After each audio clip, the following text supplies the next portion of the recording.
Thank you very much, Madam Speaker. Let me begin by greeting the Commander-in-Chief and President of the Economic Freedom Fighters and all members of Parliament of the EFF. Speaker, allow me to first express my condolences to the families of the EFF's June 16 Battalion, which passed away tragically in Freight following our commemorations of June 16. To fighters Bongakonge Mate, fighter Ntombi Ndlovu, fighter Lungani Sunday Mbata, Phumlani Zulu, fighter Thokozani Mashazi, Ayanda Khumalo, Qolisile Sibisi, fighter Manqelo Siboniso, fighter Thuthukani Dube, fighter Siyanda Thwala, we say rest in revolutionary peace as you died on the picket lines.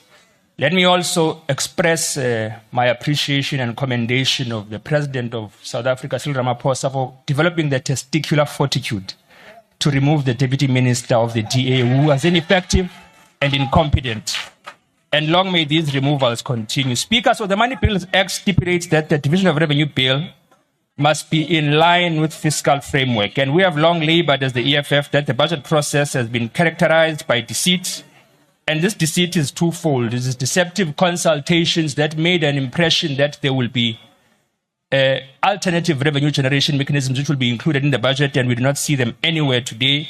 Furthermore, deceptions in terms of three ring-fenced options of austerity, borrowing, and strategic tax adjustments, which were the rationale for the generation mechanisms in the first version of this budget. The minister has now implemented all three of these things: austerity through numerical cuts and below inflation allocations to all departments.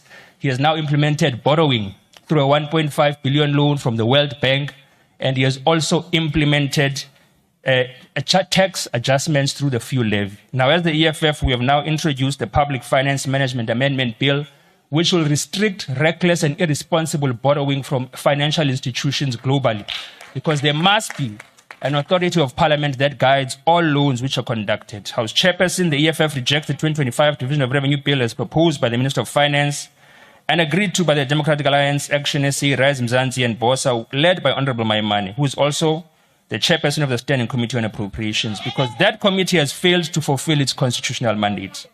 Before we deal with the contents of the bill, let us remind the people of South Africa of what took place not so long ago. When we were processing the Division of Revenue Bill that had to be withdrawn because the Minister of Finance lost the VAT court case, the committee had resolved to amend the bill, and Honorable Maimane will remember this. We had agreed that more than half of the 257 municipalities are in financial distress, with 20% of them not financially viable at all. That means they're unable to meet even the most basic obligations required to deliver services. We had agreed that for far too long, the assumption that municipalities will collect sufficient revenue to fund service delivery is false and not sustainable. The majority of our people are unemployed. The economy is stagnant, racial inequality continues to deepen, and we have more than 12 million people without work, 12 million people with no ability to pay for services, even if they wanted to. We had also agreed that the growing number of indigent households, many of whom are not even registered for indigent support, deserve automatic and unconditional access to free water, free sanitation, and free electricity. We also questioned why the National Treasury has reduced indirect grants to municipalities. Why allocate only 61 billion in direct and indirect infrastructure grants when studies and reality show that municipalities need over 122 billion? More importantly, we had agreed that there is merit in the SALGA study, which demonstrates that the deliberate underfunded mandates across all categories of municipalities are reckless and irresponsible. We had a consensus, we had a plan, we even agreed on a way forward to amend the bill and increase allocations to municipalities that are collapsing in front of our eyes. As the EFF, we made written and oral submissions to the committee. We participated in what we believe to be genuine democratic processes that will reflect the will of the people.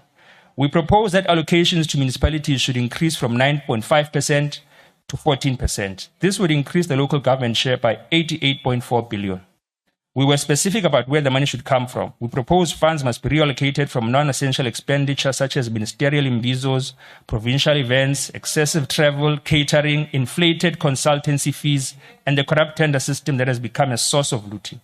We emphasize that education and health must not be touched. These are essential services, services that serve the poor and the working class who cannot afford private schools or private hospitals. The committee resolved that the proposal should be assessed by the Parliamentary Budget Office so that an objective analysis could guide decision-making.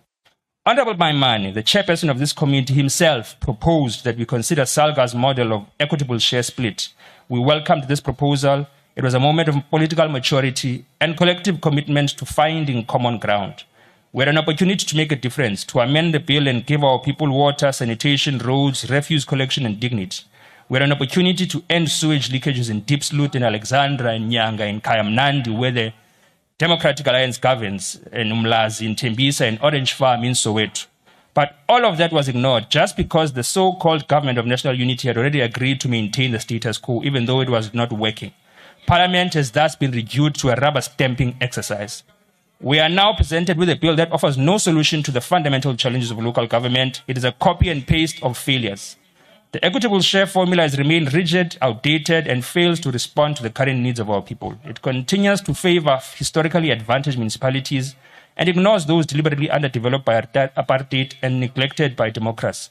There's no urgency in this bill, no emergency plan to intervene in dysfunctional municipalities, no special allocation for collapsing rural towns where raw sewage flows into rivers, where people walk for kilometers to collect water from a borehole shared with livestock. There's no consideration of youth of this country, young people who could be employed through municipal programs. This bill is a betrayal of the working class, and we reject it as such. Thank you. Thank you. Honorable Hatebe.